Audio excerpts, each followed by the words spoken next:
kasulatan, ayon sa mga nakaraan, ayon sa mga nangyayari noon at sa nangyayari ngayon.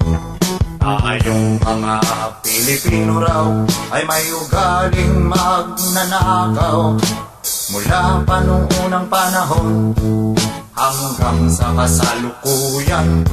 Ito kaya'y totoo, ito kaya'y nangyayari, ito kaya'y nangyayari noon, nangyayari din kaya ngayon.